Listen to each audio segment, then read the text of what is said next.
Hello, and welcome to the Fast Track Ground Mount Intake Form tutorial. Today I am going to walk you through filling out the form. Fill out your personal information.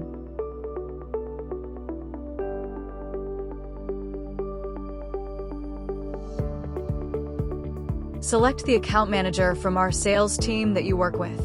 Otherwise, select No Preference and you will be assigned one. The project address is the physical site location where the solar system will be installed, not your office or company headquarters.